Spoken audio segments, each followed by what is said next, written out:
Welcome back to Crime Stoppers, a WBTV News special. Tonight, 2 years after the death of their son, a Charlotte couple is speaking out.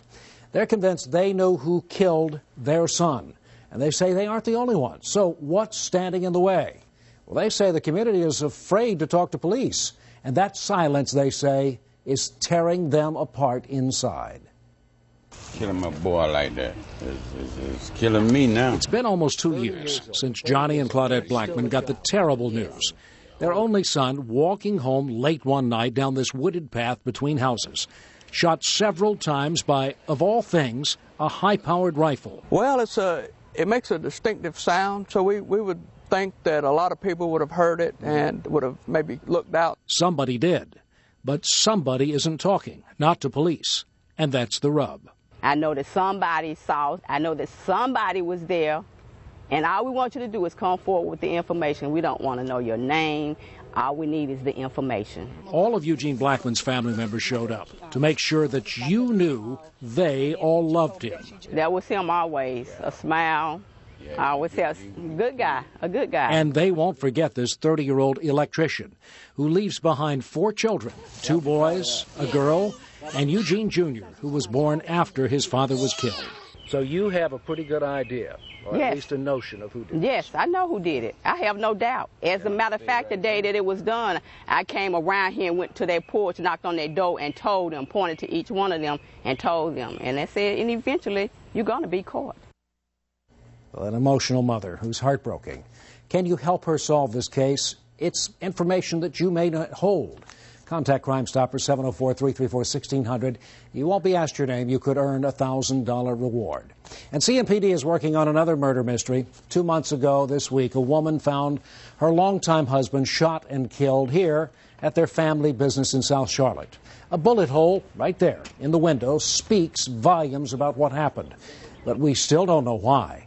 Police say it was a robbery, but only a few things were taken. No cash missing, no checks unaccounted for, and the victim, Yang Ru Huang, still had his wallet in his pocket when his wife found his body. Investigators say Huang may have known his killer, or at least previously done some business with the gunman. Police did check the surveillance tapes from nearby businesses, even spoke with the person that they spotted on that video. So far, though, no arrests. If you think you might be able to help, call Crime Stoppers, 704-334-1600.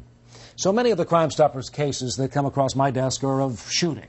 Now, guns seem to be the common weapon used in Charlotte, but recently, Molly, you worked on a story, this was really eye-opening, where police say dogs were used as a weapon. And police say dogs can be used as a deadly weapon, the word deadly being the really operative word there in that sentence, Paul. I'm going to warn you, the following video involves dogs and guns. A dog gets shot in this video. It might not be for everyone to see, but it is video we took on August 7th when following around CMPD's gang unit. Officers roll up to do a West Charlotte house check on a suspected gang member. Because they have a search warrant, they have to move fast. You don't want to give time for people inside to get rid of anything. When they approach, 2 pit bulls come towards them. This man, 58-year-old Carl Young, slyly waves the dogs forward. We'll slow that exact moment down again for you. See it? Guns are drawn. It is clearly an intense situation. Young does not at all try to stop the dogs or have them heel. When one looks like it might attack, shots are fired.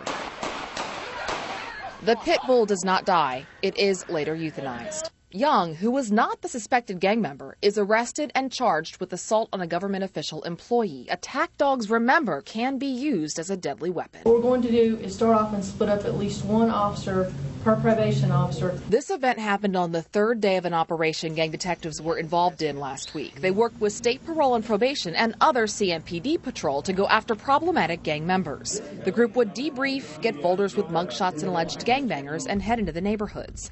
At 1921 McAllister Drive, they were looking for Derico Edney. Didn't take long to realize 1921 McAllister doesn't exist. He gave the wrong address. So they go to the other address he listed. It's an abandoned house.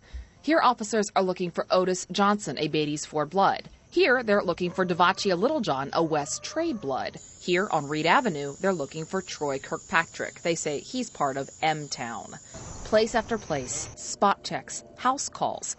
Hey, guess what? We are watching you. But during the week, nothing strikes the gang investigators quite like this moment.